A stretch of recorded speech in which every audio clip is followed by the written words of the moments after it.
मेरे हस्बैंड बोले कि गोली मत मारो, तो इनको भी इधर शूट किया।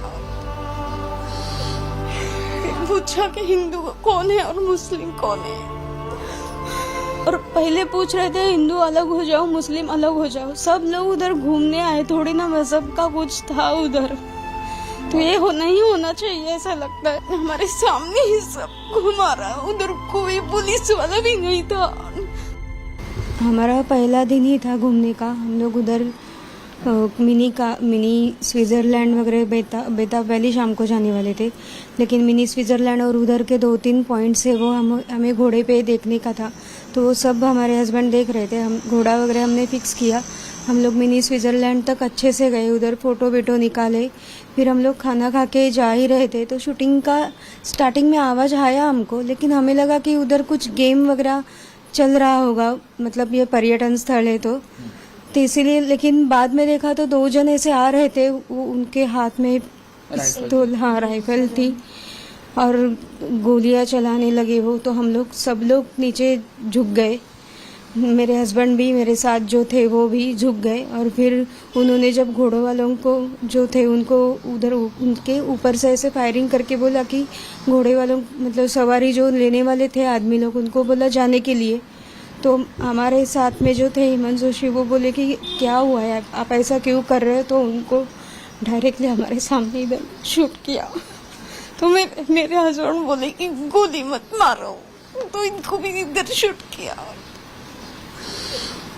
फिर पूछा कि हिंदू कौन है और मुस्लिम कौन है,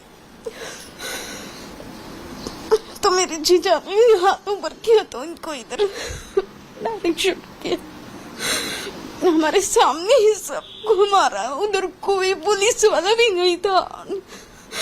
एक्चुअली जब पर्यटन स्थल है तो चाहिए था, कोई सुरक्षा दल चाहिए था उधर। हमारे घर के सभी मेन जो थे वही चले गए। जब मेरी बेटी का पूरा सब बाकी है अभी। किस कपड़े में आए थे वो लोग, किस तरफ से आए थे? आप लोग जहाँ थे वहीं अचानक से आए या फिर गेट के या पास से आए? नहीं, अचानक से ऊपर से आ गए थे वो, और उनके हाथ में राइफल थे, मतलब ग्रीन कलर जैसा उनका वो ड्रेस था कुछ।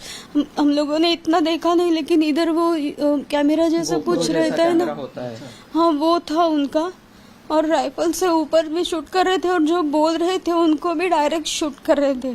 और पहले पूछ रहे थे हिंदू अलग हो जाओ मुस्लिम अलग हो जाओ। सब लोग उधर घूमने आए, थोड़ी ना मजहब का कुछ था उधर, तो ये नहीं होना चाहिए ऐसा लगता है। और उधर कुछ सुरक्षा चाहिए, पर्यटन स्थल है तो। अनुष्का जी, जब गोलियां चली तो पहले कुछ दूरी पे गोलियां चली, बाद में वो आप लोगों के पास है, कितने लोग थे आपको कुछ अंदाजा है? नहीं, हम लोग एक्चुअली बहुत पीछे थे, ऊपर से वो आ रहे थे, तो ऊपर से बहुत भीड़, तो सब लोग चिल्लाने लगे, सब दौड़ने लगे। तो हम लोगों को लगा कुछ है, तो हम सब झुकने के लिए बोला घोड़ेसवार ने, तो हम लोग नीचे सब झुक गए, झुक के बैठ गए। तो फिर वो दोनों सामने आ गए, और यही बोल के उन्होंने स्टार्टिंग फायरिंग की। उन्होंने जितने जो घोड़े वाले जो होते हैं वहाँ के, उनको सबको नीचे भेज दिया या वहाँ हटा दिया? भगाया था, लेकिन सब पूरा नहीं नीचे गए थे, वो थोड़ा मतलब उन्हें दिखे ना इतना तक गए थे। और बाद में हम सबको हेल्प भी कुछ लोग कर रहे थे उधर नीचे जाने के लिए। तो आप लोगों के पास जब आए तब आप लोग शायद 3 परिवार वहाँ पर थे, और तो वहाँ पर बाकी शायद लेले परिवार, और हाँ संजय लेले भी थे, हेमंत जोशी थे हमारे साथ में, उनका परिवार था। हम तीनों के हस्बैंड ही गए, उनको ही शूट किया है। और जीजा जिनको जो शूट किया है उनका इधर से देखा हमने पूरा, मतलब खून नीचे इसके सामने हुआ। थे वो, और उनका ऐसा खून बह रहा था। मैं ऐसे नीचे झुकी थी, मुझे कुछ सूझ नहीं रहा था उनका खून देख के। और मेरा भाई, मतलब उनका बेटा, उनके पीछे ही था ना, तो यहाँ से उनको गोली वो चाट के चली गई थी। उनको लगा वो आपके पास आए, उन्होंने आप लोगों से भी पूछा कि किसका धर्म क्या है? नहीं, सामने हमारे नजदीक नहीं थे, वो दूर ही थे, पूछ रहे थे, ऐसे सबको पूछ रहे थे, लेकिन कोई ये नहीं दे रहा था, जवाब नहीं दे रहा था।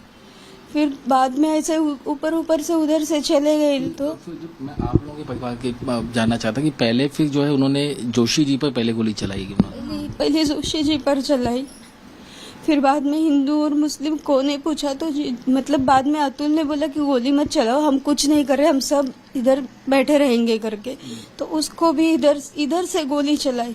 एक्चुअली इधर लगी तो एक्चुअली उसकी ट्रीटमेंट अगर जल्दी हो जाती तो बच जाता वो, ऐसा मुझे लगता है। इधर ही लगी थी क्योंकि मैं उसके पास में उसको कवर कर रही थी, लेकिन उन्होंने ना खाली जेंट्स को ही टारगेट किया था।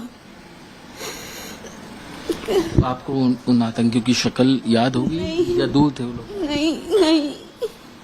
मैंने ये भी पता चला कि जब कुछ महिलाओं ने उनसे बातचीत करने की कोशिश की, बच्चों ने जब बातचीत करने की कोशिश की, उन्होंने उनको नहीं छुआ, कुछ और बातचीत करके वो वहां से चले गए। सिर्फ जो परिवार के मुख्य जो लोग थे उन्हीं को उन्होंने निशाना बनाया। हाँ, एक लेडी के पैर पे भी गोली लगी थी, वो थी मतलब वो एयरपोर्ट पे भी कल दिखे थे मुझे, तो उनको पैर पे गोली लगी मारी थी। तो जब पूछा, ये बताइए सब कुछ आपके आंखों के सामने हुआ, आप शायद ही इसको भूल पाएंगे कभी, लाइफ टाइम आपको ये एक बुरा सपना याद रहेगा?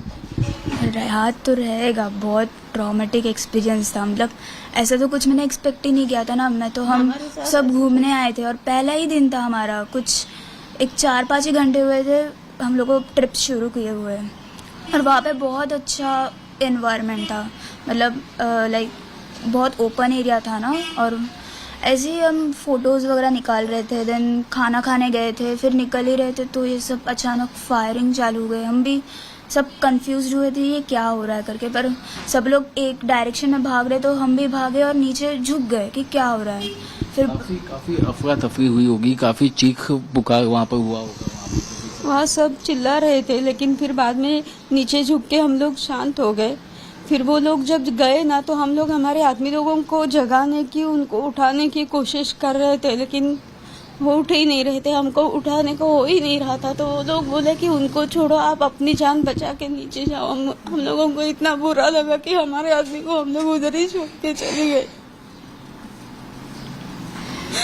आप लोग नीचे कैसे पहुंचे? क्या खुद से चल के आए या कैसे? खुद से गए हम लोग, आधे रास्ते तक वो हमारी दीदी जो है पैरालिसिस, उसको तो चलने को भी नहीं हो रहा था, उसको घिस के लेके आए हम लोग। फिर कुछ घोड़ेसवार थे, उन्होंने मदद की और उन्होंने हेल्प करके वो लेके आए। नहीं तो वो 2 लड़के थे हमारे, वो लेके आ रहे थे, और हम तीनों लेडीज, मोनिका, जोशी, मैं और ये, हम तीनों साथ में आगे आ रहे थे। नीचे आने के बाद कैसे आप लोग आगे कहाँ गए, कैसे अपने आप को बचाया आप? हम नीचे आने के बाद उधर वो सब पुलिस वाले या फिर मिलिट्री वाले थे, उन्होंने सब हमारे नंबर लिए, ऊपर जो रहे जिनको गोली लगी है या कुछ है उनसे, और फिर हमें हॉस्पिटल था उधर लेके गए, दीदी को उधर लेके गए थे क्योंकि उसके बाद हमें पहलगाम का टूरिस्ट क्लब है उधर लेके गए, लेकिन उधर कुछ बता ही नहीं रहे थे। सब कर रहे थे वो, मतलब उधर सबको कपड़ा वगैरह जिसका खराब है वो दे रहे थे। मेरे पास तो चप्पल भी, मेरा शूज भी निकल गया था, मैं बिना चप्पल की आ रही थी, तो वो भी उन्होंने सब हेल्प की, वो बात नहीं, लेकिन कुछ बता ही नहीं रहे थे उधर। एक्चुअली ऊपर जल्दी जाना चाहिए था, डॉक्टर लोगों को भी साथ में जाना चाहिए था, ऐसा लगता है, पता नहीं, लेकिन बहुत जन गए। आप कह रहे हैं कि वो आतंकी कैमरा लगा करके आए थे बॉडी पर? ऊपर दिख रहा था, वो कैमरा था, वो क्या था पता नहीं, लेकिन ऊपर दिख रहा था, वो उनके टोपी के ऊपर था कुछ तो वो। और ये एक प्री माइंडेड शायद सबको हिंदू मुसलमान पूछ करके ही उनको पूछ रहे थे वो, हिंदू कौन है मुसलमान कौन है, किसी ने जवाब नहीं दिया। तो हमारे साथ जो हेमंत जोशी थे वो बोले कि क्या क्यों कर रहे हो आप लोग, हम कुछ नहीं कर रहे, तो उनको डायरेक्टली शूट किया, तो वो खड़े थे तो हमारे सामने ही नीचे गिर गए। फिर मेरा हस्बैंड बोले कि गोली मत चलाओ, हम लोग नीचे बैठते, कुछ मत करो, तो कुछ मत बताओ, आप लोगों ने आतंक मचा के रखा है। हमने क्या किया है, हमने कहाँ से आतंक मचा के रखा है, वही समझ में नहीं आ रहा। मैं आपसे और ज्यादा सवाल इस वक्त नहीं पूछ सकता, लेकिन अनुष्का जी, जो आपको लॉस हुआ है वो तो कभी शायद भग नहीं सकता, लेकिन आज आप एक पीड़ित हैं, आपने अपने पति को खोया है।